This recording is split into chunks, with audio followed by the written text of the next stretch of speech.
Le taxi s'est arrêté dans Cypress Lane juste au moment où le soleil se couchait derrière les collines, projetant une lumière dorée sur les toits de mon vieux quartier. Alors que je sortais, j'ai pris une inspiration profonde. Chez moi. 2 mois passés à San Luis Obispo avaient été relaxants. J'adorais rendre visite à ma nièce Béatrice et à sa nouvelle galerie d'art, mais à 69 ans, j'aspirais à des murs familiers, à mon propre lit grinçant et au rituel paisible de montée du soir.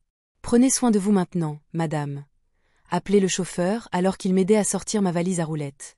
Je lui ai fait un signe de tête polie et me suis lentement dirigée vers ma maison de ville. La petite unité de 2 pièces que j'appelais chez moi depuis plus de 30 ans, depuis que mon défunt mari, Harold, et moi avons emménagé ici pour élever nos enfants. La maison m'a accueilli avec le calme, une touche de poussière et le léger parfum de vieille lavande des sachets que j'avais glissés dans chaque tiroir. J'ai ouvert les fenêtres pour laisser entrer l'air vif de mars. Le répondeur clignotait. 2 messages, un de ma partenaire de bridge Edna confirmant notre partie de vendredi et l'autre de la banque, notant que le virement mensuel avait été effectué, mon soutien habituel au ménage de ma fille. Au cours des 4 dernières années, j'ai couvert près de 70% du loyer de Pénélope. Après son divorce et une dispute désordonnée avec son ex, elle était revenue en ville avec son nouveau partenaire et 2 enfants issus de son précédent mariage. Ils avaient accueilli mon plus jeune petit enfant, Léo, juste un bambin à l'époque, promettant stabilité et soin. C'est juste jusqu'à ce que nous soyons de nouveau sur pied, maman, avait dit Pénélope. Je n'ai pas hésité.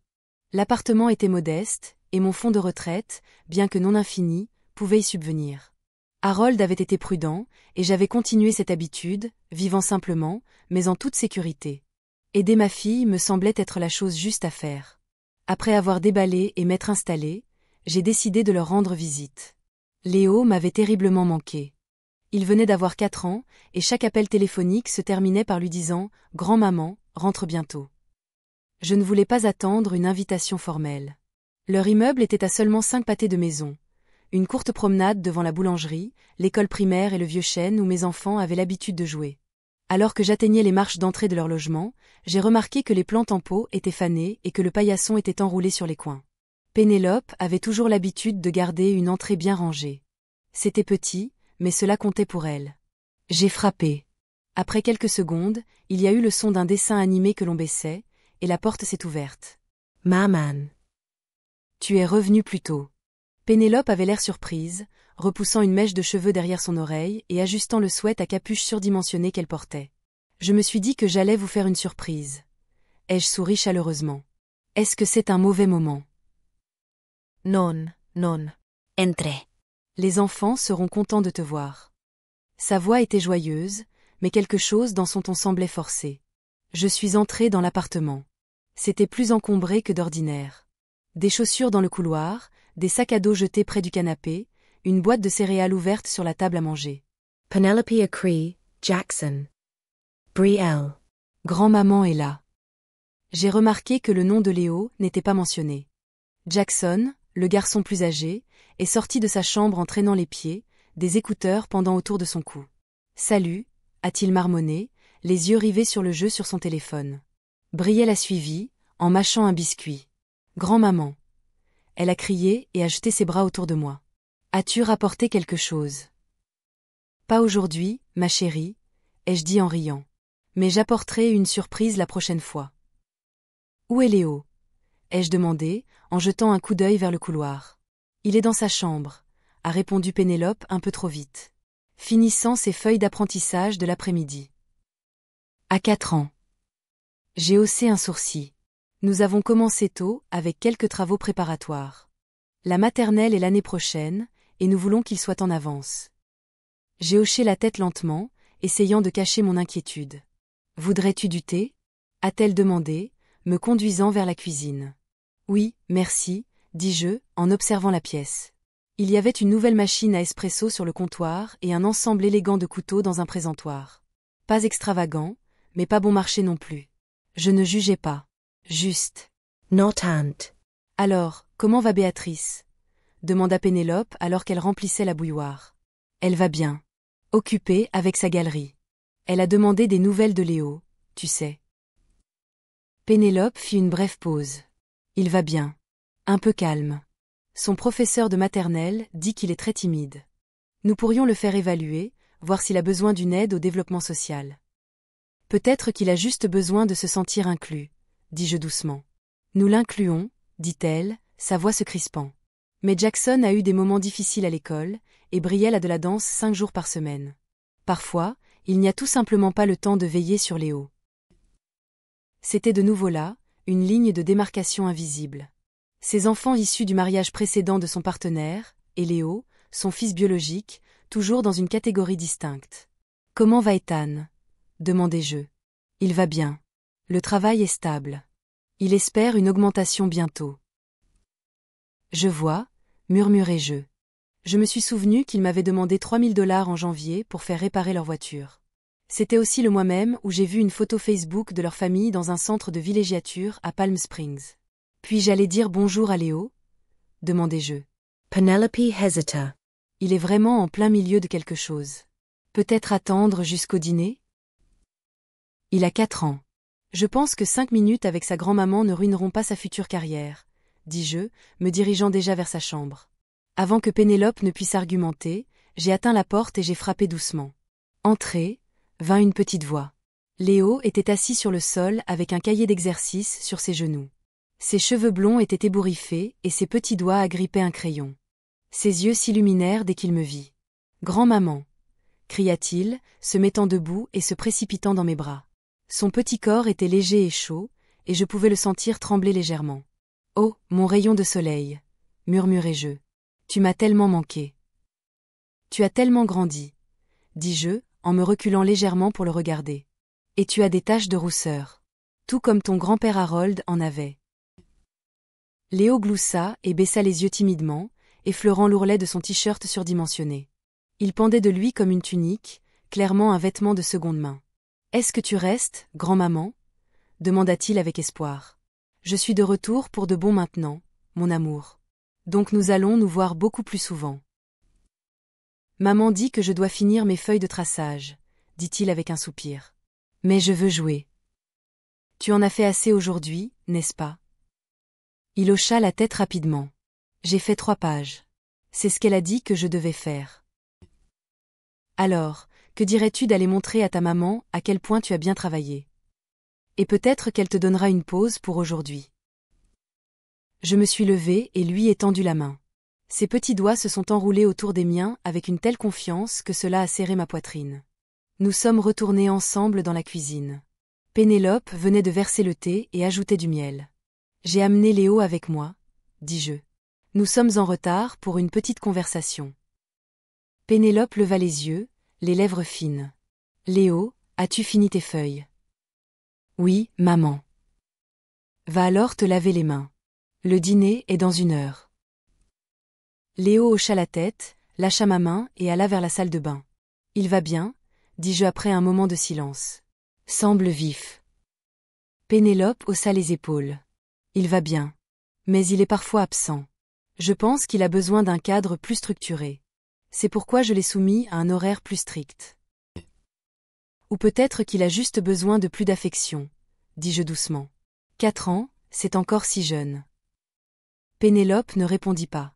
Elle s'occupa juste à ranger le comptoir. La soirée se poursuivit avec une conversation banale et des sourires forcés.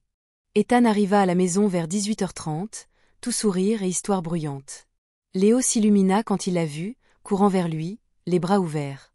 Mais la réponse d'Ethan fut une rapide ébouriffade des cheveux. « Et, mon pote, lave tes mains avant le dîner. » Léo hésita une seconde, mais se tourna sans protester. Au dîner, la table était animée, mais seulement pour certains. Ethan parla avec animation à Jackson des essais de football et demanda à Brielle ce qu'elle pensait de ses nouvelles chaussures de danse. Pénélope leur rappela une prochaine fête d'anniversaire dans un parc de trampolines. Léo, pendant ce temps, était assis tranquillement au bord de la table et grignotait sa purée de pommes de terre. Personne ne lui demanda comment sa journée s'était passée ni ne lui dit qu'il leur avait manqué. J'observais silencieusement. Léo m'a aidé avec ma valise aujourd'hui, dis-je à voix haute. Petit homme fort. Il leva les yeux rayonnants, mais Ethan répondit seulement « C'est bien ».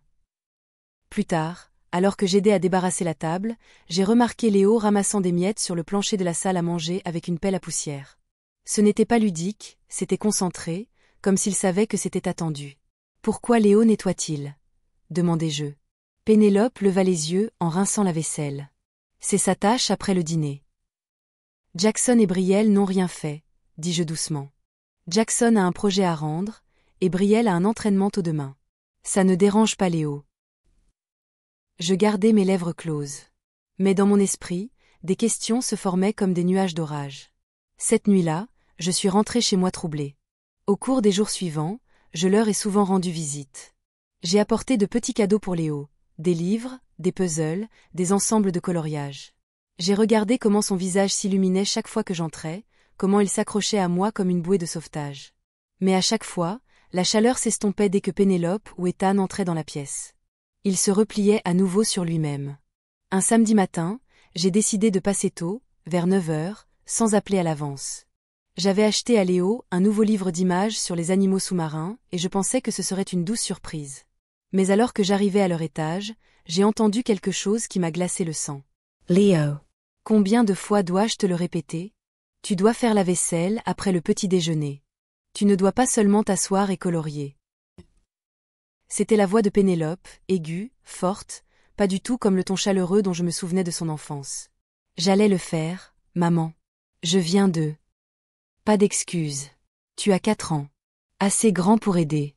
Nous faisons tous notre part dans cette maison. Je ne voulais pas dire. Assez. Va-t'en maintenant, ou plus d'heures du compte plus tard.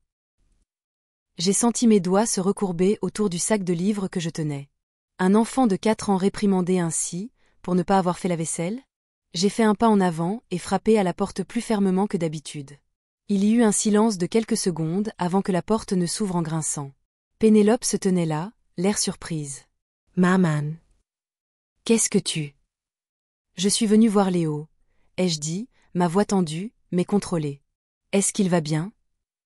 Il va bien. Il avait juste besoin d'un rappel concernant ses corvées, ai-je répété. Corvées? À son âge. Avant qu'elle ne puisse répondre, Léo a jeté un coup d'œil derrière ses jambes, ses petits yeux grands ouverts. Grandmaman. Je me suis agenouillée et j'ai ouvert mes bras. Il a couru droit dans mes bras. Je l'ai tenu longtemps, sentant à quel point il s'accrochait à moi, comment sa petite poitrine se soulevait et s'abaissait par saccades nerveuses. Il sentait légèrement le savon et le beurre de cacahuète, mais aussi quelque chose de moins tangible. Quelque chose comme de la peur. Tout va bien, mon chéri, ai-je murmuré. Mamie est là maintenant. Pénélope s'est écartée à contre-cœur, me laissant entrer dans l'appartement. Les assiettes du petit déjeuner étaient toujours sur la table, et je pouvais voir un marchepied près de l'évier. Une petite éponge et une bouteille de savon à vaisselle avaient été posées à côté. Tu lui fais vraiment faire la vaisselle? Ai-je demandé, plus doucement cette fois. Il apprend la responsabilité, dit Pénélope, croisant les bras. Ce n'est pas comme si nous lui faisions utiliser un aspirateur. De plus, Ethan croit aux corvées. Nous faisons tous des choses ensemble. J'ai regardé autour de moi.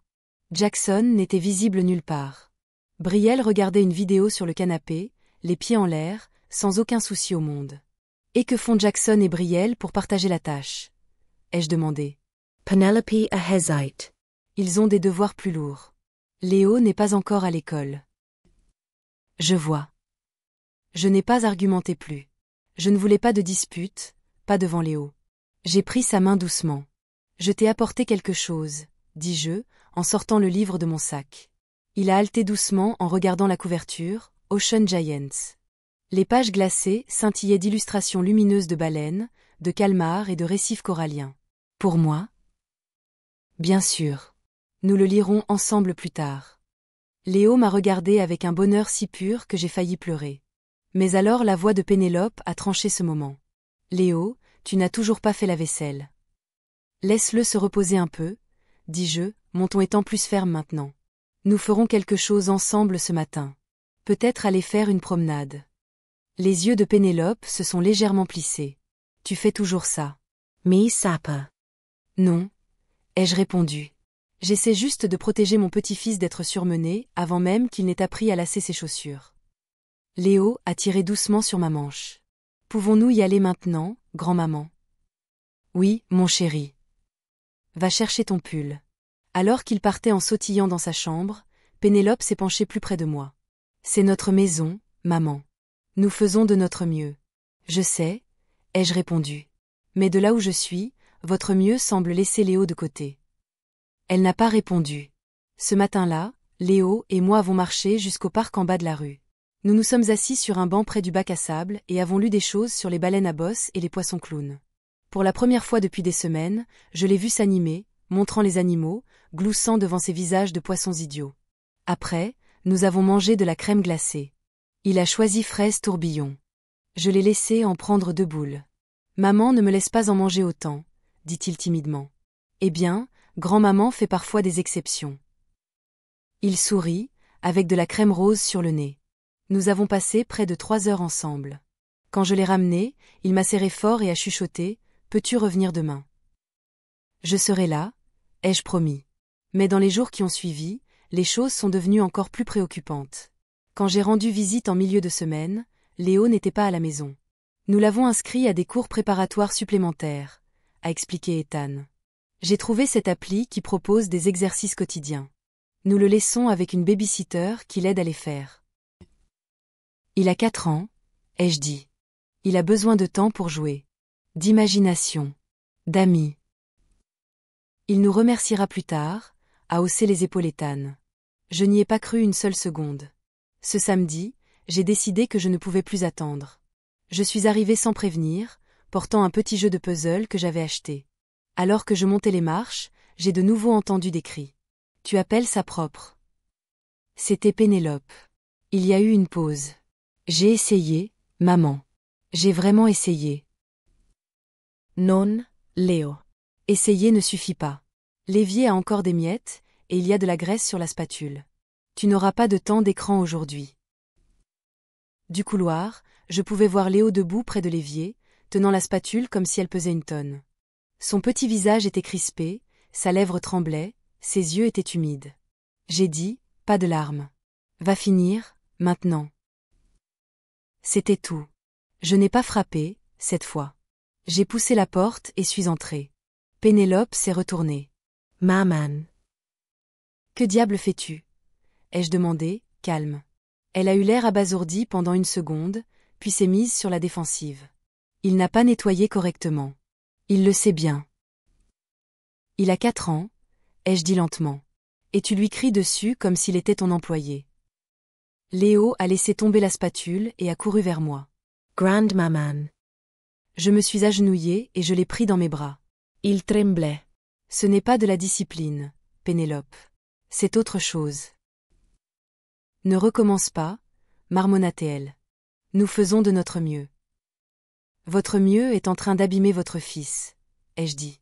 Et je ne vais pas rester là à regarder et laisser faire ça. La pièce est devenue silencieuse un instant, la tension remplissant chaque coin. Pénélope a croisé les bras et s'est appuyée contre le comptoir. Qu'est-ce que tu suggères, maman ? Que nous ne nous soucions pas de notre fils. Que nous l'abusons ? Je dis, ai-je répondu d'un ton égal, que ce dont je viens d'être témoin n'était pas de l'éducation. C'était de l'intimidation pure et simple. Et tu le laisses faire sous prétexte enseigner la responsabilité. Tu prends toujours son parti, rétorqua-t-elle. Depuis qu'il est bébé, tu l'as toujours dorloté. Il a 4 ans, Pénélope. 4. Ce n'est pas du gâtisme, c'est être une mère. Elle ouvrit la bouche, mais je levai la main. Assez. Nous n'allons pas nous disputer devant Léo. Je me suis tournée vers mon petit-fils. Va dans ta chambre, mon chéri. Prends ton livre avec toi. Je viendrai lire avec toi bientôt. Il hocha la tête, serra Ocean Giants contre sa poitrine et disparut dans le couloir. Dès qu'il fut parti, je me suis tournée de nouveau vers ma fille. Je veux parler à Ethan. Maintenant. Il est parti faire les courses, dit Pénélope sèchement. Et tu dois partir. Je la fixai un moment. Je ne vais nulle part tant que nous n'avons pas une conversation sérieuse à propos de Léo.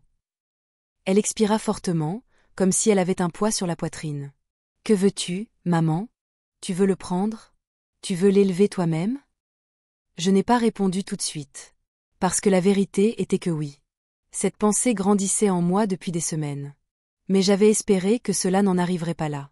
Je le veux en sécurité. Vu. Et si cela ne peut pas arriver ici, alors oui, peut-être qu'il est temps que nous envisagions d'autres options. Tu es incroyable, siffla-t-elle. Tu arrives ici avec ta retraite et ta petite maison confortable, et tu penses que tu en sais plus que les gens qui l'élèvent au quotidien. Je la regardai droit dans les yeux. Je vous ai regardé jour après jour. Et ce que je vois, c'est que Léo est isolé, ignoré et surchargé. Jackson et Brielle reçoivent des éloges, des cadeaux et des voyages. Léo reçoit des corvées et des réprimandes. Le visage de Pénélope se tordit en quelque chose d'amer. Ils ont eu plus de difficultés. Leur mère est partie. Ils ont été abandonnés. Léo n'a jamais eu à faire face à ça. Alors, à la place, il doit être votre bouc émissaire ? Sa mâchoire se serra. Tu déformes tout. Je n'ai pas répondu. J'ai descendu le couloir et j'ai frappé à la porte de Léo. Entrez, vint une douce réponse. Il était assis sur le sol, feuilletant les pages de son livre.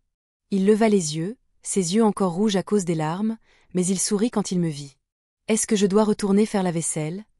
demanda-t-il d'une petite voix. « Non, bébé, » dis-je en m'asseyant à côté de lui. « Pas aujourd'hui. » Nous avons lu ensemble pendant près d'une heure. Alors que je traçais du doigt le contour des créatures marines, je l'ai regardé se détendre lentement, son petit corps se penchant contre le mien. Il a recommencé à glousser quand j'ai fait des bruits de baleine et que j'ai tenu le livre au-dessus de ma tête en faisant semblant d'être une pieuvre géante. Je l'ai bordé pour une sieste. Il m'a demandé si je pouvais rester avec lui un peu plus longtemps. Je l'ai fait. Quand je suis finalement retournée au salon, Ethan était revenu et posait des sacs d'épicerie sur le comptoir. Il eut l'air surpris de me voir. « Oh salad. Tu n'avais pas appelé avant. » Je suis venue parce que j'en avais besoin, dis-je doucement. Pénélope l'a mis rapidement au courant. J'entendais la morsure dans sa voix, pleine d'accusation. Ethan fronça les sourcils, perplexe. « Écoute, Evelyn, nous sommes sous forte pression en ce moment. Les notes de Jackson baissent, Brielle a besoin d'un nouvel uniforme pour son récital, et j'ai fait des heures supplémentaires pour suivre le rythme. Nous faisons de notre mieux. Léo n'est pas négligé, il est juste, peu exigeant. » Peu exigeant ? Ai-je répété, la voix brisée. Ce n'est pas une plante verte, Ethan. Tu veux dire que parce qu'il ne crie pas pour attirer l'attention ou ne claque pas les portes, tu penses qu'il va bien. Mais les enfants ne montrent pas toujours la douleur de la façon dont les adultes s'attendent à ce qu'ils le fassent. Pénélope s'est versé un verre d'eau et s'est appuyée contre le réfrigérateur, évitant mon regard. Je veux l'emmener une journée, dis-je soudainement. Demain. Juste Léo et moi. Nous allons lire, et peut-être aller au zoo. Pas de corvée. Pas de cris. Ethan et Pénélope ont échangé un regard rapide. Je voyais le calcul derrière leurs yeux. Bien, dit finalement Pénélope. Mais ramène-le avant le dîner. Il doit réviser son orthographe. Il a 4 ans. Cela fait partie du programme de l'appli, ajouta Ethan, essayant d'avoir l'air raisonnable. Je n'ai pas protesté. J'ai simplement acquiescé. Je viendrai le chercher à 9 heures. Cette nuit-là, je me suis assise dans ma cuisine avec une tasse de thé, le cœur gros. J'ai pensé à Harold, à ce qu'il aurait dit. Ce qu'il aurait fait. Tu as toujours dit que les enfants sont le reflet de la maison où ils ont grandi, ai-je murmuré dans la pièce vide. Puis j'ai pris mon agenda et j'ai encerclé le lendemain matin à l'encre grasse. Le lendemain matin, je suis arrivée à 8h55 précise. Léo attendait déjà à la fenêtre, son petit sac à dos sur l'épaule. Quand j'ai frappé, il s'est précipité vers la porte avant que quiconque d'autre ne puisse l'atteindre. « Mamie » rayonna-t-il. « Bonjour, rayon de soleil » ai-je souri, en m'abaissant à sa hauteur. Prêt pour cette journée spéciale. Il a hoché la tête si fort que j'ai cru qu'elle allait tomber.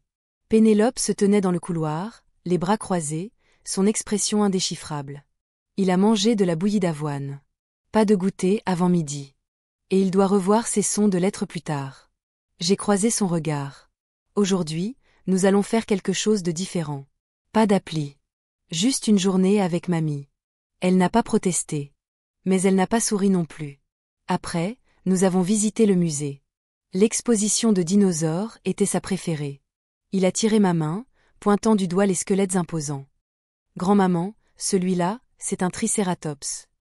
Et ça, c'est un vélociraptor, il est super rapide. J'étais étonnée de tout ce qu'il savait déjà. Tu es un vrai petit paléontologue, lui ai-je dit. Qu'est-ce que c'est ? Quelqu'un qui étudie les vieux os. Il a gloussé.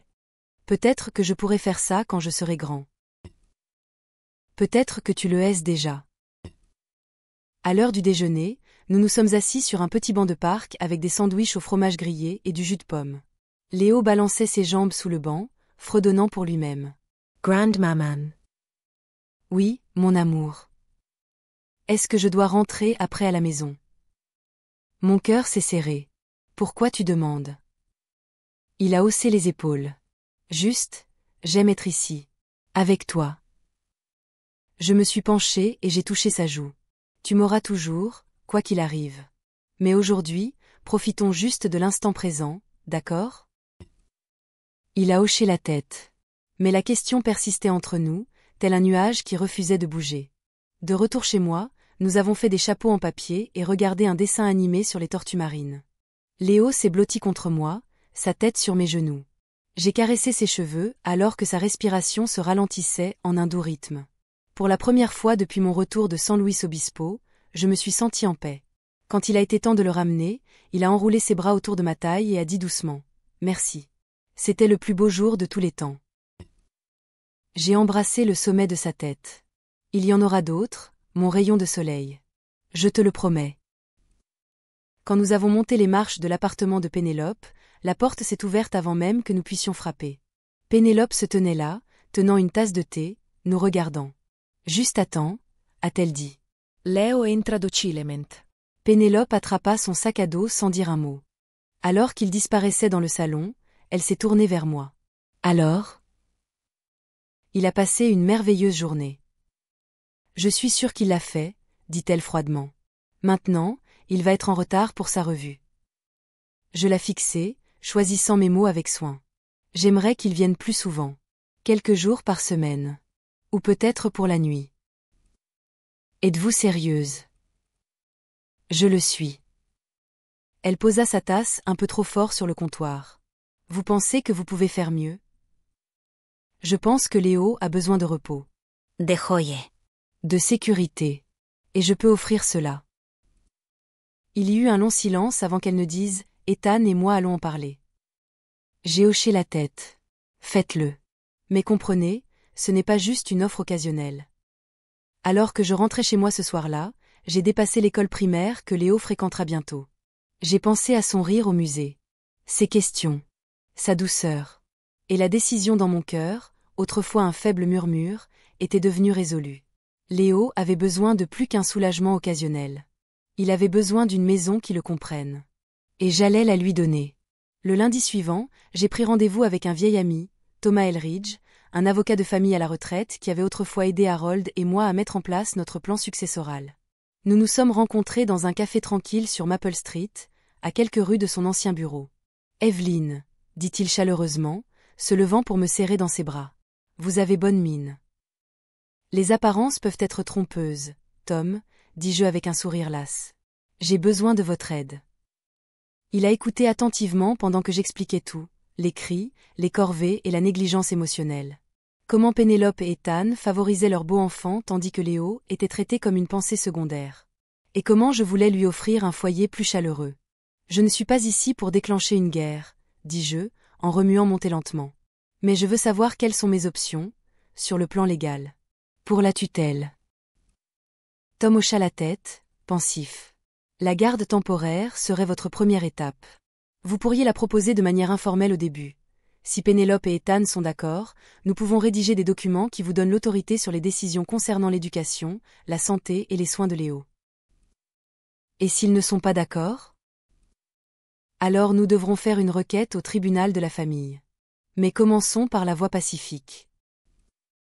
J'ai hoché la tête, bien qu'une partie de moi sentit déjà que cela ne serait pas si simple.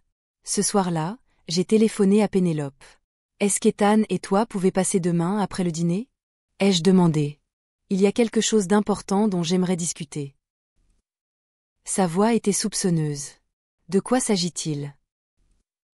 Léo, dis-je simplement. Ils sont arrivés peu après 19h30. Pénélope a apporté un plateau de brownie à moitié mangé et l'a posé sur le comptoir comme si c'était une sorte d'offrande. Ethan était rigide, les bras croisés, et son ton était sec. « Écoutons ça », dit-il. J'ai pris une inspiration profonde. Je veux que Léo vive avec moi, pendant quelque temps. Pas de façon permanente, mais assez longtemps pour qu'il ait un peu de tranquillité. Un peu de stabilité. Penelope Hurricane. Encore ça. C'est un enfant, Pénélope. Et il est épuisé. Fatigué de marcher sur la pointe des pieds, fatigué d'essayer de gagner de l'affection avec des corvées et l'obéissance. Je le vois dans ses yeux. Je n'abandonne pas mon fils, dit-elle, sa voix montant. Je ne vous demande pas de le faire. Je lui offre du répit. Et je vous offre à tous les deux une pause. Ethan s'est penché en avant. Et qu'est-ce que vous y gagnez? La paix de l'esprit, répondis-je. Je veux que mon petit-fils se sente à nouveau comme un enfant. Le silence s'est installé dans la pièce. Puis Pénélope a soupiré. Je n'arrive pas à croire que vous fassiez ça. Nous miner comme si nous étions des méchants. Je suis resté calme. Vous êtes dépassé. Et Léo passe entre les mailles du filet. Ethan s'est frotté le front. Qu'est-ce que vous proposez au juste? Une tutelle temporaire. 6 mois. Nous réexaminons après. Je m'occuperai de toutes ces dépenses, école, nourriture, vêtements, rendez-vous médicaux. Vous pourrez toujours venir en visite. Rien n'est définitif. Mais il sera en sécurité et soigné. Et qu'est-ce que vous en retirez? La voix de Pénélope était coupante. Léo, dis-je simplement. Elle a détourné le regard, clignant des yeux fortement. Ethan n'a rien dit. J'ai fait glisser un dossier sur la table. Ce sont les documents que Tom a préparés. Prenez-les. Réfléchissez Y. Pas de pression ce soir. Ils sont partis peu après. Pas de câlin. Pas de réponse. Mais le lendemain matin, j'ai reçu un texto de Pénélope, faisons-le. Mais 6 mois seulement. Et nous pouvons vous visiter les week-ends. Je n'ai pas répondu tout de suite. Je suis juste restée assise là, laissant doucement les larmes tomber dans mon café. 2 jours plus tard, Léo a emménagé dans ma maison. Il n'a fallu qu'une seule valise et un sac à dos en toile pour contenir tout ce qu'il possédait. J'avais déjà vidé la chambre d'amis, celle avec les murs bleus et la vue sur le jardin, et je l'avais remplie d'un nouveau lit, d'une petite bibliothèque et d'un tapis doux en forme de baleine. Quand il est arrivé et l'a vu, il s'est tenu dans l'embrasure de la porte, sans voix. « C'est pour moi » a-t-il murmuré. « Tout pour toi, mon chéri » ai-je dit, en m'agenouillant à côté de lui. « Tu peux décorer comme tu veux. » Il est entré lentement, a passé ses doigts le long du bord du lit, puis m'a regardé avec de grands yeux. Même les oreillers. Même les oreillers. Il s'est jeté dans mes bras avec un rire si éclatant, que cela m'a presque brisé. Cette première semaine n'a pas été facile. Il sursautait toujours au bruit fort, demandait la permission de s'asseoir et proposait souvent de nettoyer sans qu'on le lui demande. La nuit, il se réveillait parfois en appelant maman ou papa. Mais chaque jour, un peu plus de lumière revenait en lui. Nous avons fait des crêpes ensemble. Nous avons dessiné des créatures marines et les avons accrochées au mur. Nous avons dansé dans la cuisine sur des disques de jazz Carole Demet. Nous avons planté du basilic dans le jardin et avons nommé les plantes comme des animaux de compagnie. Le sien était Capitaine Feuille. Il a recommencé à fredonner. Ryan Lieberman. Prenant sa place. Un après-midi, il m'a demandé « Grand-maman, est-ce que je suis sage ?»« Tu es toujours sage » ai-je dit, en écartant les cheveux de son front. « Même quand tu fais des erreurs. Même quand tu es triste. Tu n'as pas à gagner l'amour, mon bébé. Tu l'as déjà. » 3 semaines après l'emménagement de Léo, Pénélope et Ethan sont venus pour leur première visite officielle. Ils ont apporté un camion de jouets rouges vifs encore emballés et une paire de nouvelles baskets brillantes. Léo a accepté les 2 poliment, mais il est resté accroché à mes côtés tout le temps. « Pourquoi ne montres-tu pas ta chambre à ta maman, mon chéri ?» ai-je suggéré doucement. Il m'a d'abord regardé, comme pour demander la permission, puis les a conduits à l'étage. J'ai suivi derrière, en écoutant. Pénélope s'est tenue dans l'embrasure de la porte, regardant autour d'elle comme si elle inspectait une propriété locative. Ses yeux se sont posés sur la bibliothèque remplie de livres d'images et un petit panier de vêtements soigneusement pliés. Elle a à peine réagi. Ethan a Surrey maladroitment. A l'air bien. Très organisé. Léo leur a montré les dessins de dinosaures que nous avions scotchés au mur et a fièrement pointé le tapis en forme de baleine. « As-tu déjà donné un nom à ton lit ?» a taquiné Ethan. Léo n'a pas répondu. Il a juste hoché la tête et s'est assis tranquillement sur le bord du lit. « D'accord, » a dit Pénélope après un moment. « Eh bien, nous devons partir. Ta sœur a de la danse à 5 heures. Vous ne voulez pas rester un peu plus longtemps ?» ai-je demandé. « Nous avons un après-midi bien rempli, » a-t-elle répondu. « Nous reviendrons bientôt. » Léo s'est levé pour la serrer dans ses bras, mais elle s'est penchée et lui a donné une tape rapide sur l'épaule à la place. Ethan a fait un signe de la main vaguement, puis ils sont partis aussi vite qu'ils étaient venus. Après la fermeture de la porte, Léo s'est tourné vers moi et a dit doucement, « Ils n'ont même pas demandé si j'étais heureux. » Je me suis agenouillée à côté de lui et j'ai embrassé son front. Peut-être qu'ils ne savent pas comment s'y prendre. Mais moi, je le sais. Plus tard ce soir-là, je me suis assis à mon bureau et j'ai sorti le dossier Mani que Thomas m'avait donné. J'ai relu les documents, tutelle temporaire, renouvelable. Autorité financière et médicale. Pouvoir de décision en cas d'urgence. J'ai vérifié les dates. Encore 5 mois à passer. Mais dans mon cœur, je savais déjà. Léo était chez lui. Alors que l'été s'est transformé en automne, les changements chez Léo étaient indéniables. Sa posture était plus droite, sa voix plus forte. Il posait plus de questions. Il riait à plein poumon, sans avoir peur d'être remarqué. À l'école, ses professeurs ont commencé à le remarquer aussi. Lors de la première réunion parents-professeurs, Madame Richard, son instructrice de maternelle, m'a accueilli avec un grand sourire. « Je veux juste dire que Léo s'est épanoui », a-t-elle dit. Il y a quelques mois, il était renfermé. Il ne levait pas la main. Maintenant, il propose des réponses. Se fait des amis. Anime l'heure du conte. J'ai cligné rapidement des yeux pour retenir mes larmes. Merci de me l'avoir dit. Il a traversé beaucoup de choses.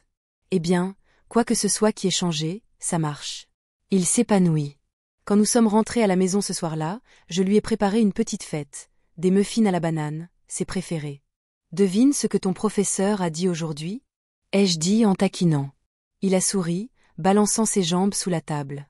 Quoi ? Elle a dit que tu te débrouilles très bien. Que tu es intelligent et serviable et que tout le monde veut s'asseoir à côté de toi. Ses joues ont rougi et il a baissé la tête. Elle a vraiment dit ça ?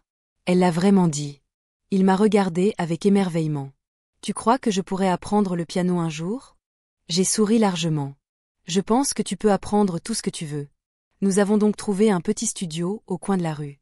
Madame Greer, une professeure de musique à la retraite, a accepté de prendre Léo une fois par semaine.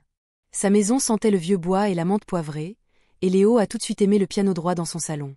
Il a l'oreille musicale, m'a-t-elle dit après seulement la 2e leçon. Il fredonne instinctivement. Vous pourriez avoir quelque chose de spécial ici. Je n'étais pas surpris. Léo avait toujours été discrètement à l'écoute du rythme, tapant des rythmes avec des cuillères, fredonnant en se brossant les dents. Après sa 4e leçon, il a joué une petite mélodie sur ma table de cuisine en utilisant seulement ses doigts et une cuillère en bois. C'est ta chanson, m'a-t-il dit. On dirait toi. À quoi ça ressemble ? Ai-je demandé, amusé. Au soleil qui traverse la fenêtre le matin. En novembre, les visites de Pénélope étaient devenues peu fréquentes. Elles avaient toujours lieu, environ une fois toutes les 3 ou 4 semaines. Mais elles étaient plus formelles maintenant. Elle venait avec un petit sac de friandises ou un jouet. S'asseyait raide sur le canapé. Posait 2 ou 3 questions. Puis partait, disant qu'ils avaient des courses ou des rendez-vous. Léo a cessé de poser des questions à leur sujet après un certain temps. Une fois, je l'ai trouvé en train de placer doucement son camion de jouets sous le lit. « Tu ne vas pas jouer avec ? » ai-je demandé. Il haussa les épaules. « C'est de maman. Mais ça ne fait pas grand-chose. Ça fait juste du bruit. » Tout ce qui vient des gens n'a pas besoin d'avoir un sens, dis-je doucement. Il hocha la tête, sage au-delà de son âge. Pour son 5e anniversaire, j'ai demandé quel genre de fête il voulait. Sa réponse était simple. Juste moi, toi et madame Greer, si elle peut venir. Alors, c'est ce que nous avons fait. J'ai fait un petit gâteau au chocolat en forme de piano. Madame Greer a apporté un livre de chansons pour débutants et a joué en duo avec Léo sur mon clavier. Après que nous ayons chanté Joyeux anniversaire et coupé le gâteau, Léo s'est appuyé contre moi sur le canapé. Je crois que je veux vivre ici pour toujours, a-t-il murmuré. Tu y vis déjà, bébé. Il leva les yeux. Tu penses que je suis en sécurité maintenant ? J'ai enroulé mes bras autour de lui. Je vais m'en assurer.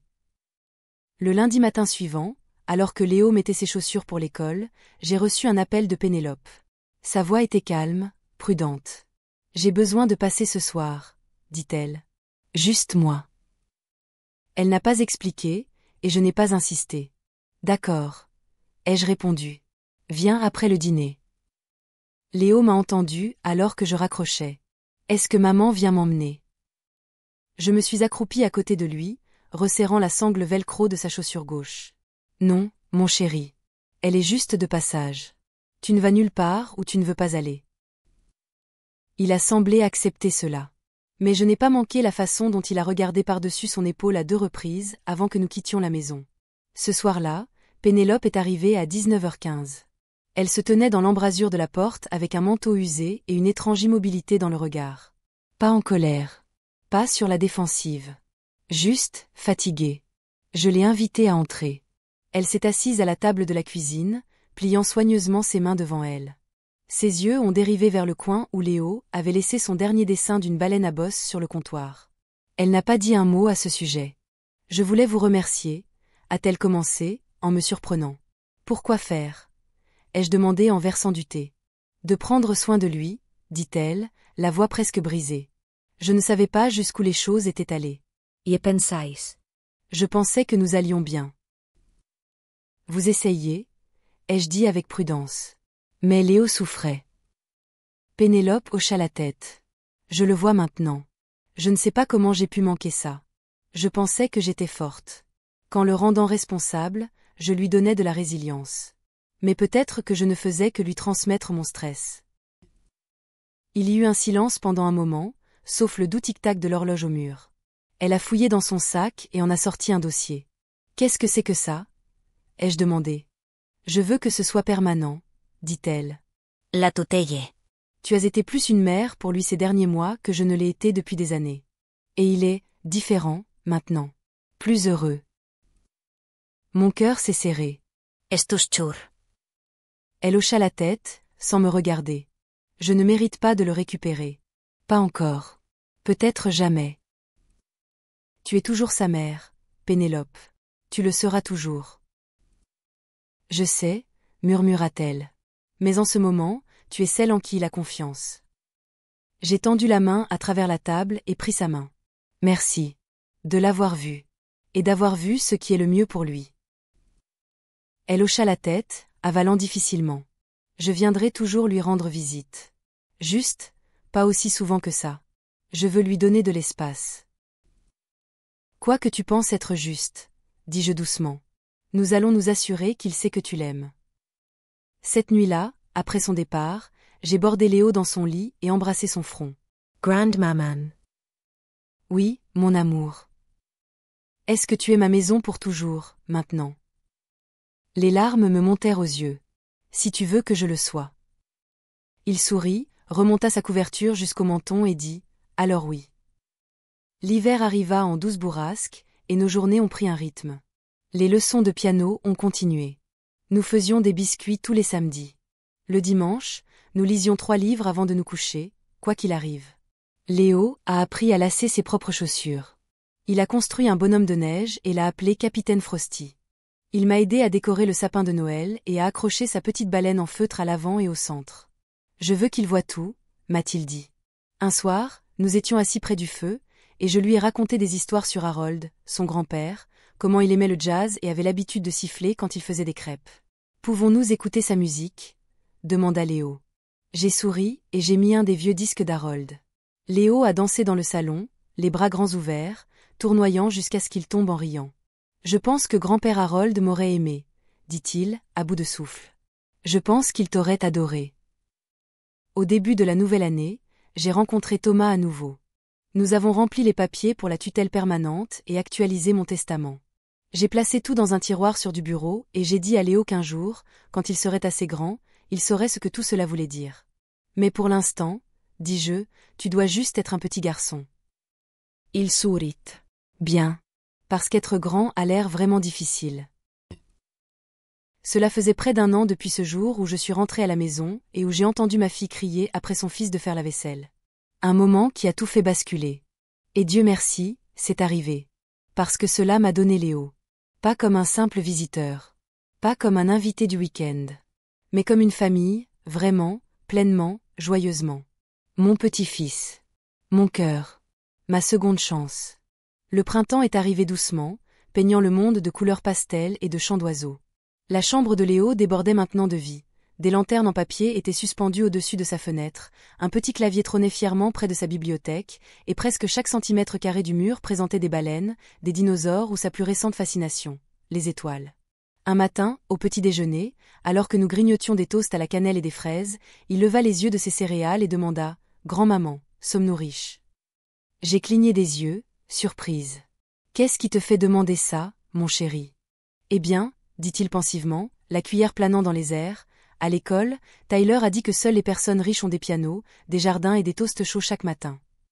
J.I. Reducement. Alors oui, je crois que nous le sommes. Ses yeux s'écarquillèrent. Vraiment ? Oui, dis-je, tendant la main à travers la table pour lui tapoter le nez. Parce que l'amour fait de toi le plus riche de tous. Il rayonna et retourna à ses céréales, fredonnant la mélodie qu'il avait apprise en cours de musique. En avril, Léo a donné son premier vrai récital de piano à la salle de musique communautaire. Madame Greer avait choisi une douce berceuse pour qu'il interprète Valse au clair de lune, un morceau simple mais émouvant qui semblait parfaitement capturer la douceur de Léo. Ce jour-là, je l'ai habillé d'un petit blazer bleu marine et j'ai peigné ses cheveux avec une raie soignée sur le côté. Il leva les yeux vers moi dans le miroir, les yeux un peu nerveux. Et si je me trompais ? Tu ne te tromperas pas, dis-je. Mais même si tu le faisais, ce n'est pas grave. Parce que quand tu joues, les gens n'entendent pas les erreurs, ils entendent ton cœur.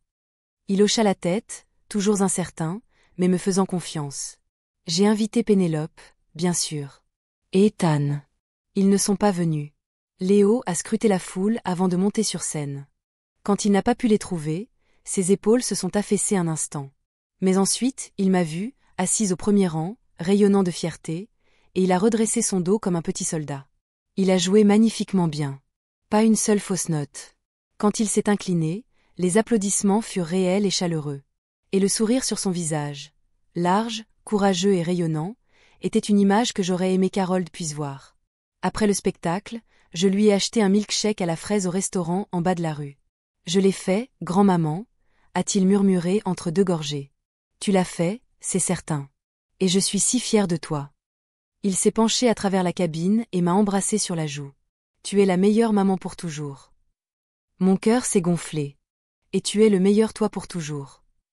En mai, je me suis finalement décidée à ouvrir l'enveloppe qui était restée dans le tiroir pendant des mois, l'approbation de la tutelle mise à jour de Léo.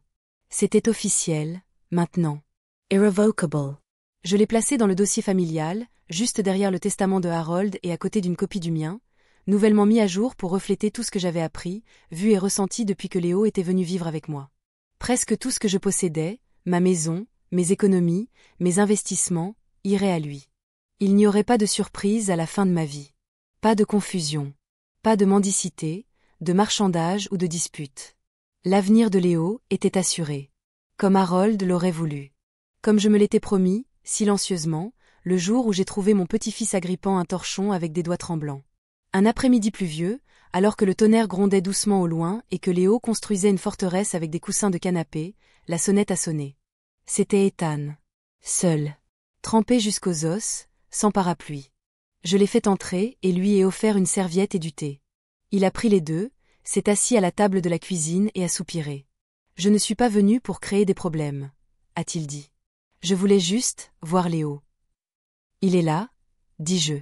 Il construit un royaume de couverture. Ethan Surratt Fablement.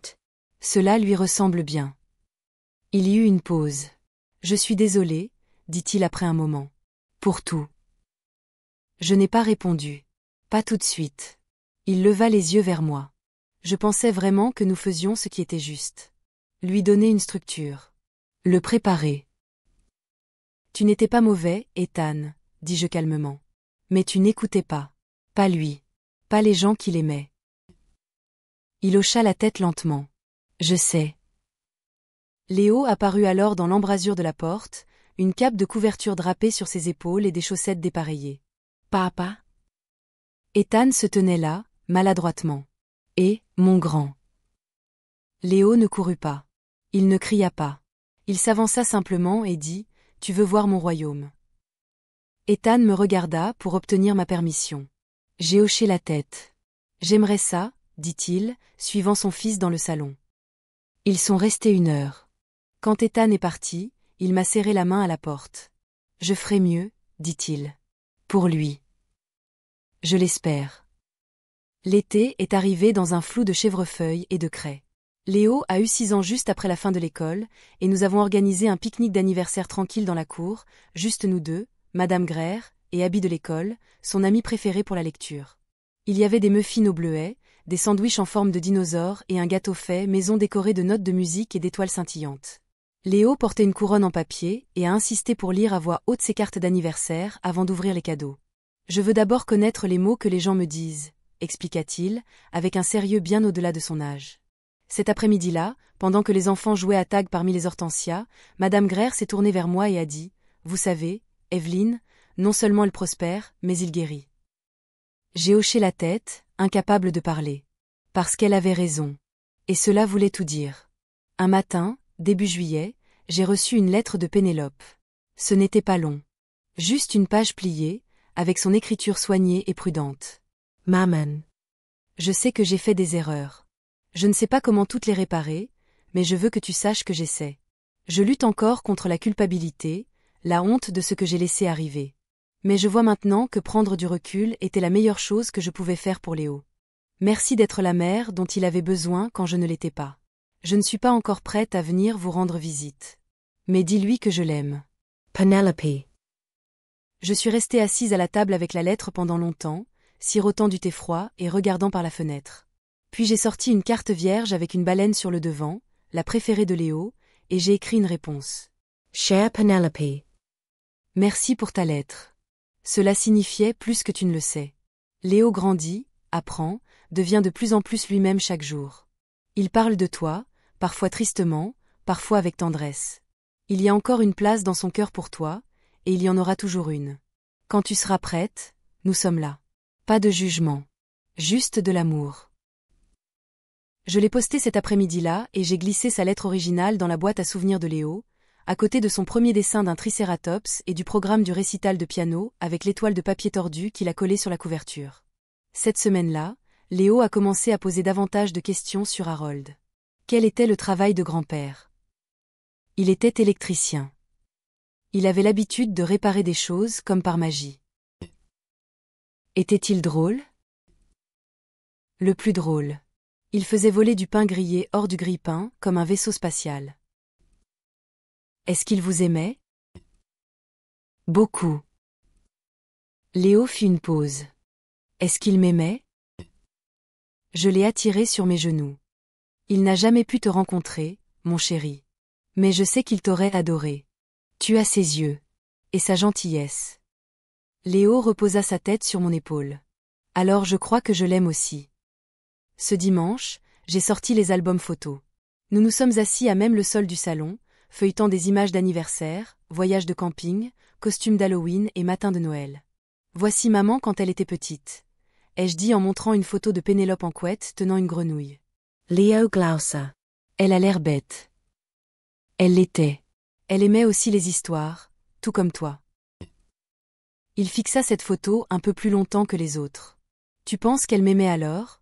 Demanda-t-il doucement. J'ai enroulé mes bras autour de lui. Oui. Elle avait juste oublié comment le montrer pendant un certain temps. Il hocha la tête, satisfait de cette réponse, pour l'instant. La mi-juillet amena des visiteurs inattendus. Jackson et Brielle.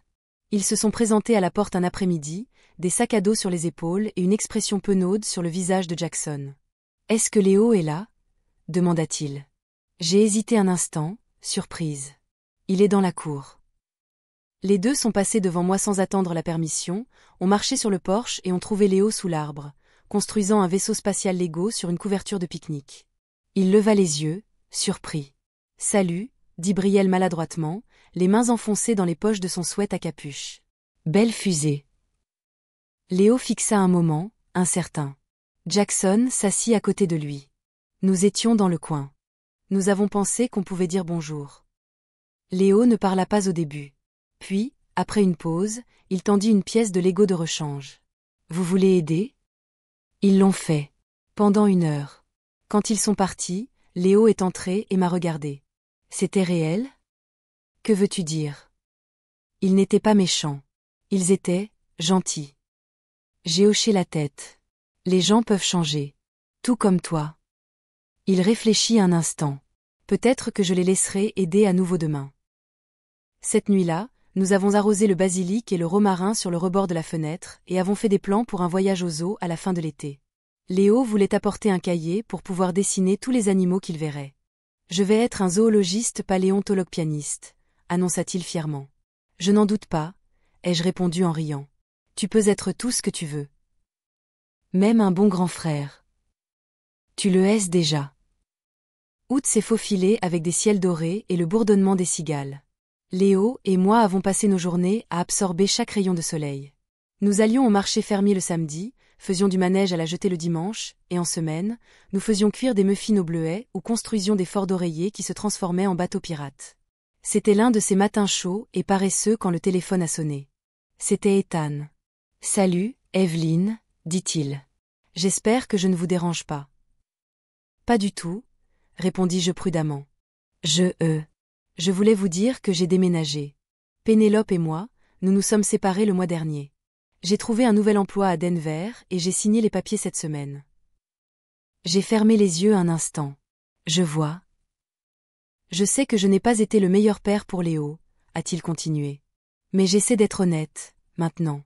Je crois que Pénélope traverse quelque chose. Je voulais que vous sachiez, elle pourrait vous contacter. Et si elle le fait, eh bien, soyez juste patient. Après avoir raccroché, je me suis assise à la table de la cuisine, tenant le téléphone sur mes genoux. Léo est arrivé avec une couronne en papier sur la tête et un lézard en plastique dans sa main. « Mamie, est-ce que le roi a appelé ?» J'ai ri, reconnaissante de cette interruption. « Non, mon chéri.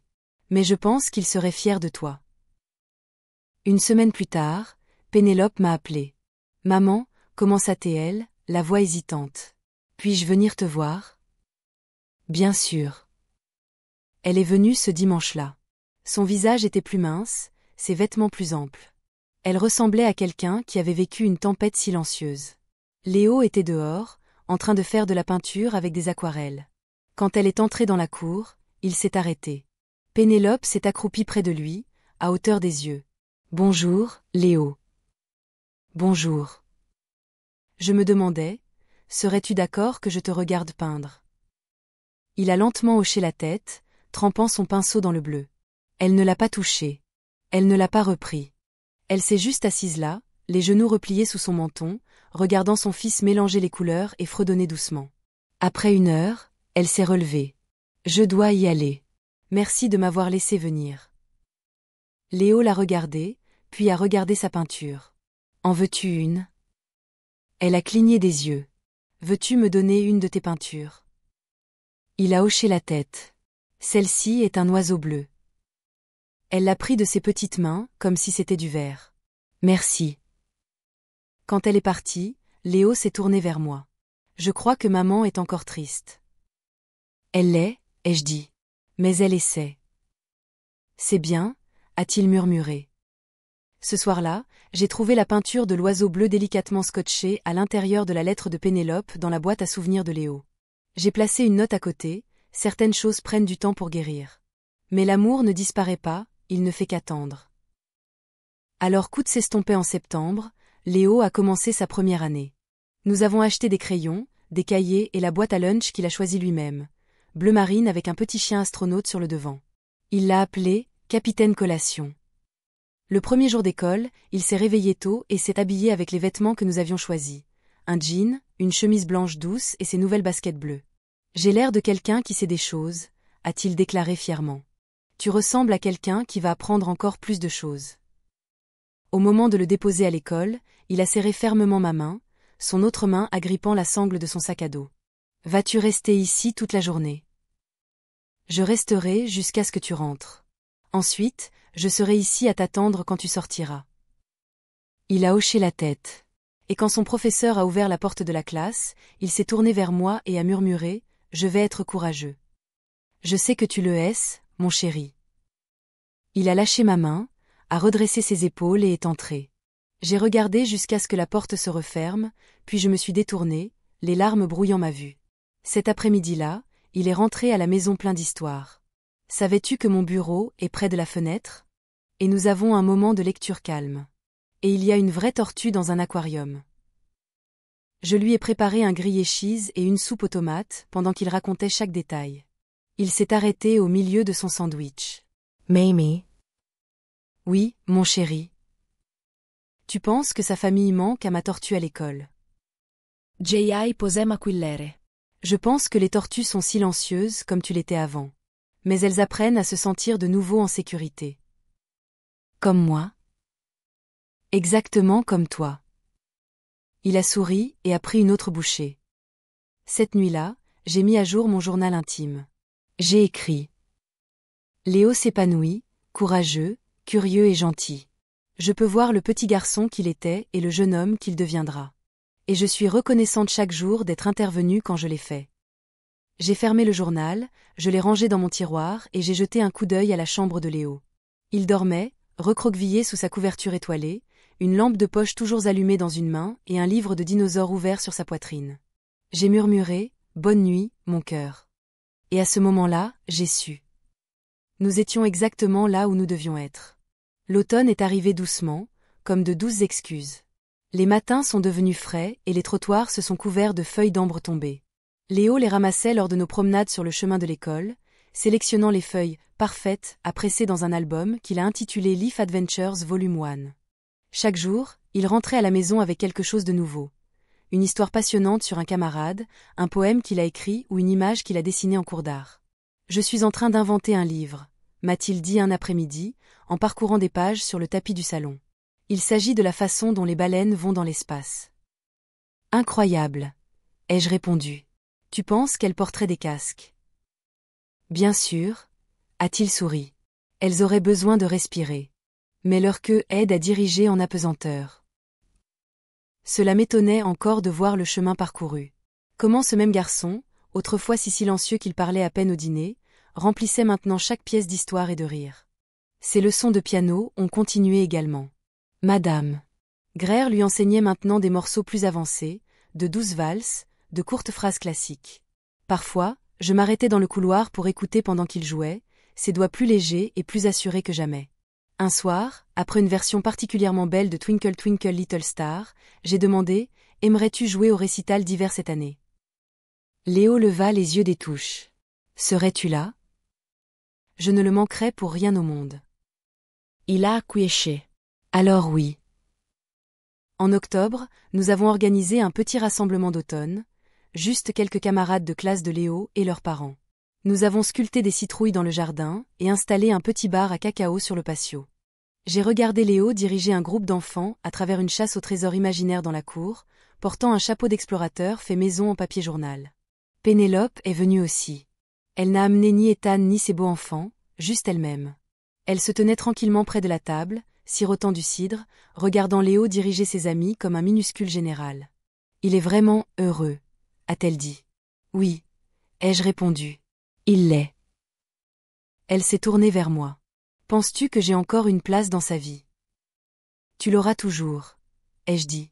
Mais il ne s'agit pas de ta place, il s'agit de ce que tu en fais. Elle a acquiescé, les yeux remplis de larmes. « J'essaie. Je sais. » Plus tard cet après-midi, alors que les invités commençaient à partir et que les citrouilles scintillaient avec des bougies à piles, Pénélope s'est approchée de Léo. « Et, dit-elle doucement. Salut, maman. Tu ressemblais à un vrai explorateur aujourd'hui. » Il a souri. J'ai trouvé 17 feuilles. Et une coccinelle.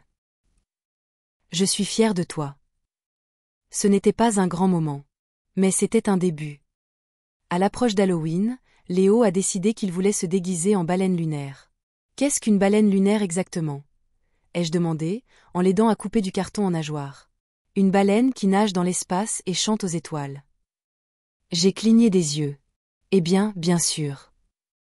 Nous avons fabriqué le costume ensemble à partir de peinture argentée, de paillettes et d'un vieux sweat à capuche. Le soir d'Halloween, il a défilé sur le trottoir comme s'il était le roi de la galaxie. Les voisins s'arrêtaient pour demander ce qu'il était. Il souriait et répondait « Je suis un rêve ». Et il hochait toujours la tête comme s'il comprenait. Mais seul moi le comprenais vraiment. Début novembre, j'ai reçu une lettre du service des services familiaux du comté. L'examen final de la tutelle de Léo avait été effectué. Aucune contestation. Aucune objection. Toutes les signatures sont valides. Le dossier était maintenant clos, définitivement, et j'étais légalement reconnue comme la tutrice à plein temps de Léo jusqu'à ses 18 ans, ou jusqu'à ce que nous entamions une adoption. Je me suis assise à mon bureau, fixant le document longuement. Pas parce que j'étais surprise, mais parce que c'était réel maintenant. Sell. Fait. Léo ne faisait pas que vivre avec moi. Il était à moi. J'ai placé la lettre dans le coffre-fort avec les autres et suis entrée doucement dans le salon, où il dessinait à nouveau des baleines, cette fois à vélo sur les anneaux de Saturne. Je me suis agenouillée près de lui et j'ai embrassé le sommet de sa tête. « Pourquoi c'était ça ?» demanda-t-il en souriant. « Juste comme ça. » Ce week-end, nous sommes allés à la collecte de manteaux d'hiver au centre-ville. Léo avait grandi et ne rentrait plus dans son ancienne veste, et je voulais qu'il en choisisse une nouvelle lui-même.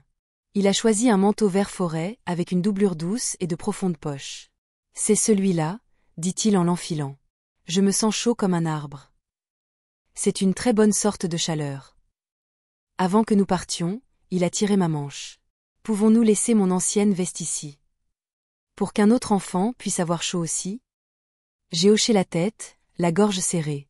Alors qu'il la déposait doucement sur la table de don, le bénévole a souri et a dit « Tu as un grand cœur, petit homme. » Léo leva les yeux vers moi. « C'est parce qu'il y a beaucoup de place. » De retour à la maison ce soir-là, alors que nous accrochions le manteau et déballions les courses, Léo s'arrêta dans l'embrasure de la porte de la cuisine. « Grandmaman. »« Oui, mon amour. Quand je serai grand, pourrai-je encore vivre près de toi ? » Je me suis retournée depuis le placard. « Tu peux vivre où tu veux. Mais si tu choisis près de moi, je serai la personne la plus chanceuse au monde. » Il sourit. « Alors je construirai une maison spatiale à côté de la tienne. » « Parfait, » dis-je. « Nous jouerons du piano pour les étoiles. » Décembre est arrivé avec la promesse de neige et le parfum de cannelle dans l'air.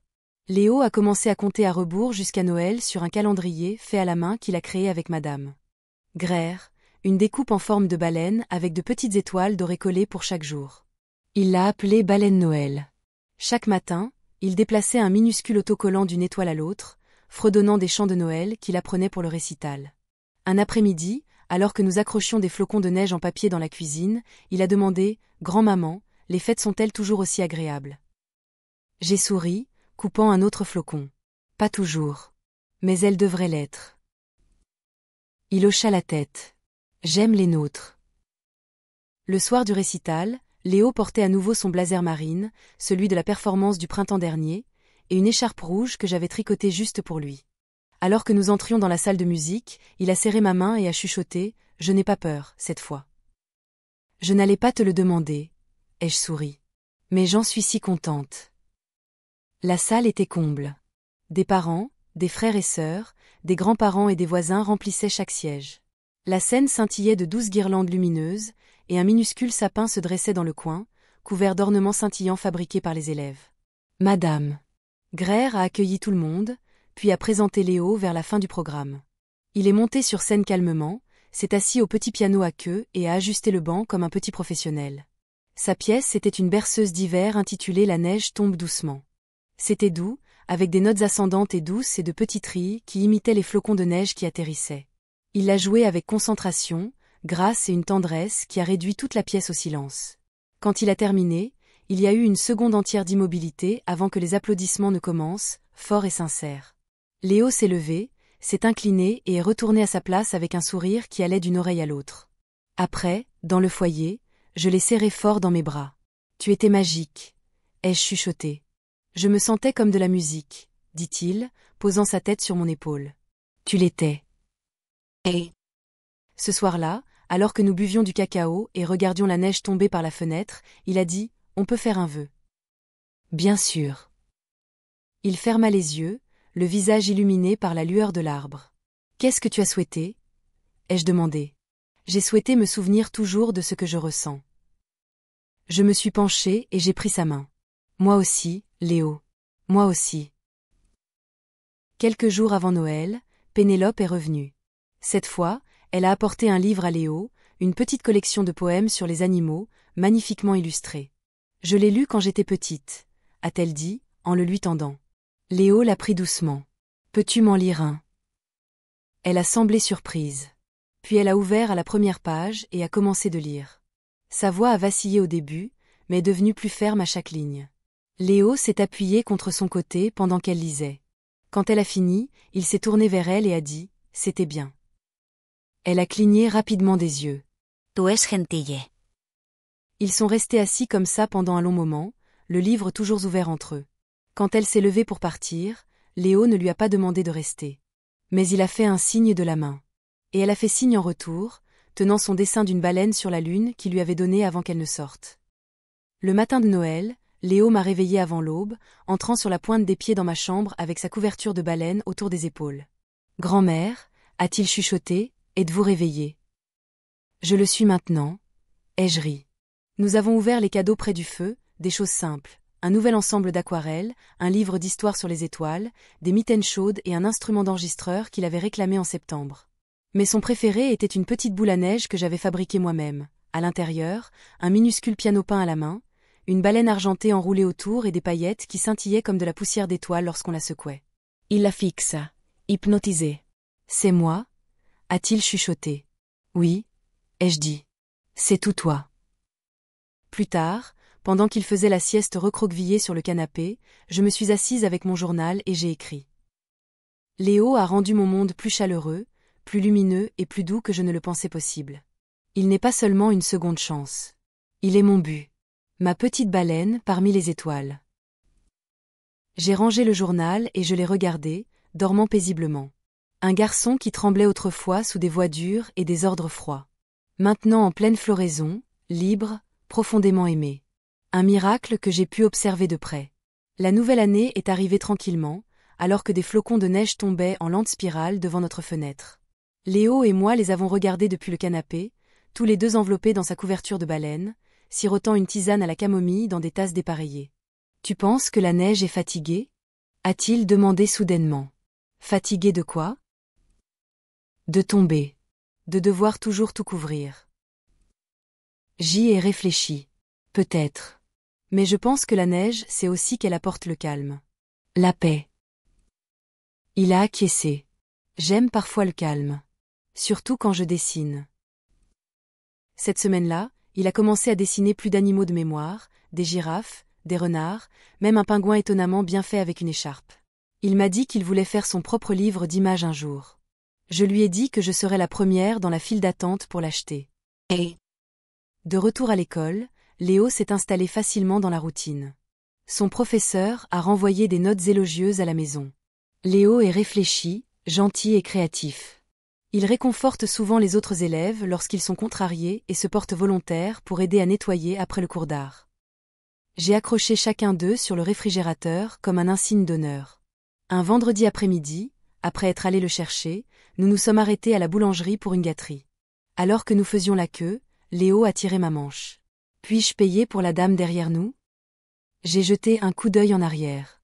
Une jeune femme tenant un bambin et une poignée de pièces, l'air agité. Bien sûr, si vous voulez.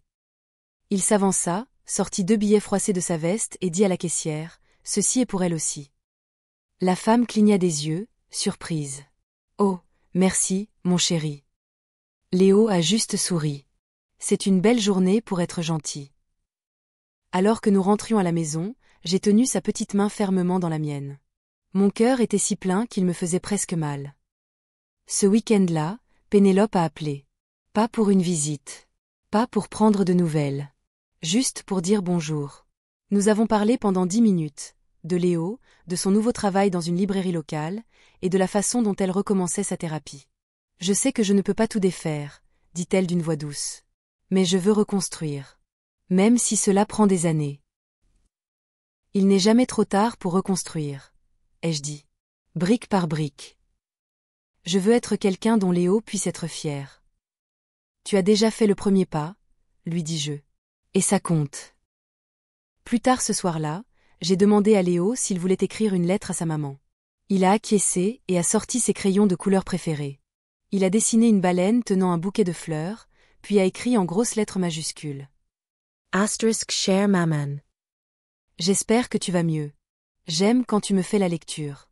Peut-être que la prochaine fois, nous pourrons dessiner des baleines ensemble. Avec amour, Léo. Star. Nous l'avons posté le lendemain. Février a apporté une tempête de neige qui nous a gardés à l'intérieur pendant 3 jours. Nous avons transformé la salle à manger en un fort, lu des histoires à la lampe de poche et préparé de la soupe à partir de rien. Léo s'est tenu sur un tabouret pour aider à remuer la marmite. Je crois que c'est ce que font les familles, a-t-il dit. Que veux-tu dire? Cuisiner ensemble. Et raconter des histoires. Et faire en sorte que les endroits soient sûrs. Tu as raison, ai-je dit. C'est exactement ce que font les familles.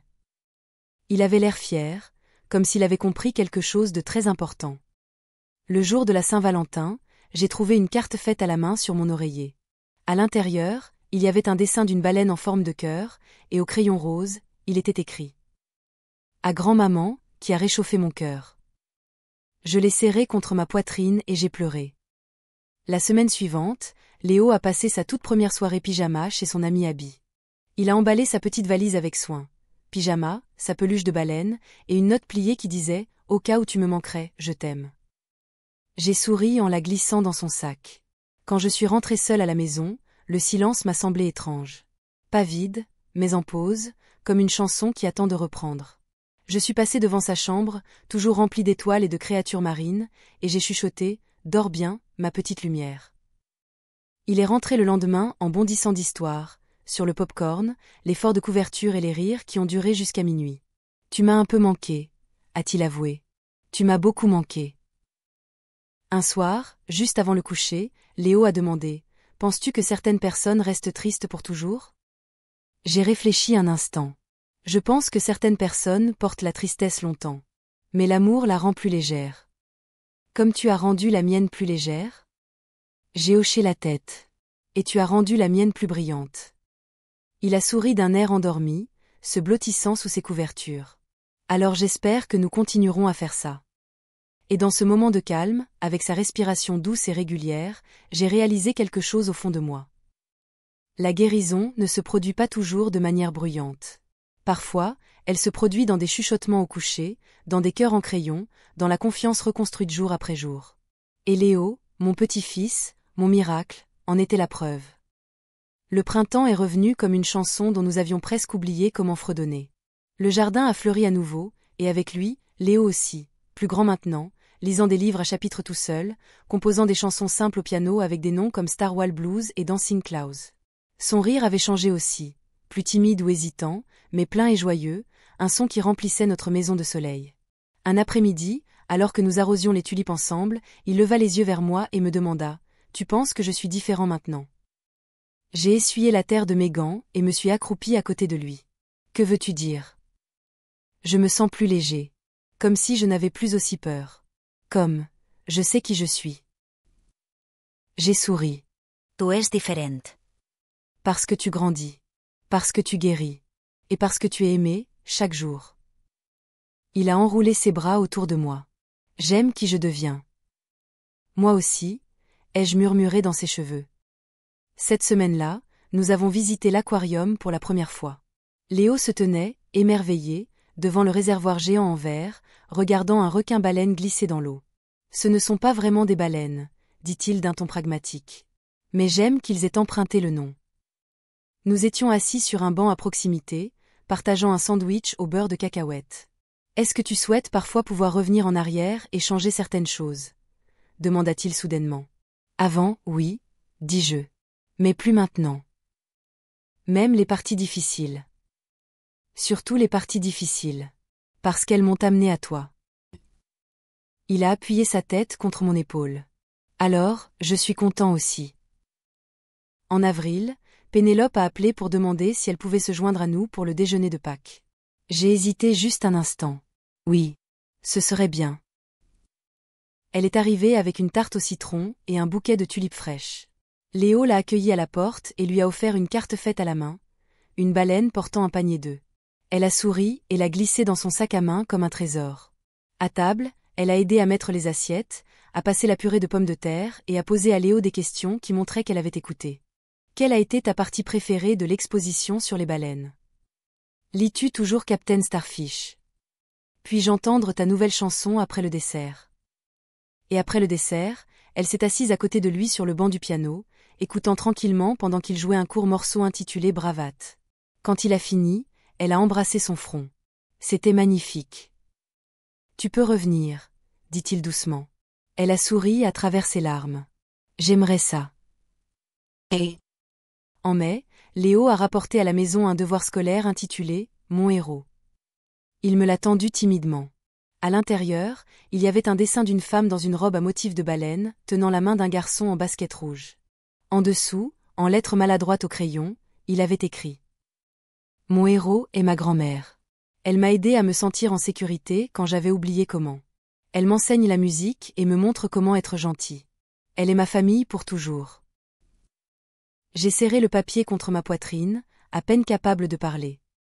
Maintenant, alors que je suis assise dans la douce lumière du soir, regardant Léo pratiquer ses gammes tout en fredonnant ses propres petites mélodies, je repense au moment où tout a changé. Le jour où je suis rentrée à la maison et où j'ai entendu ma fille crier après son petit garçon pour qu'il fasse la vaisselle. Je ne le savais pas alors, mais ce jour-là n'était pas la fin de quoi que ce soit. C'était un début. Le début du choix de se montrer, du choix de l'amour plutôt que du silence, de l'écoute au lieu de la leçon. C'était le jour où je suis intervenue. Non pas comme une sauveuse, mais comme quelqu'un qui pouvait tenir la lumière jusqu'à ce que Léo trouve son chemin hors de l'obscurité. Il n'avait pas seulement besoin d'être sauvé. Il avait besoin d'être vu. Et maintenant, il brille. Plus fort que jamais.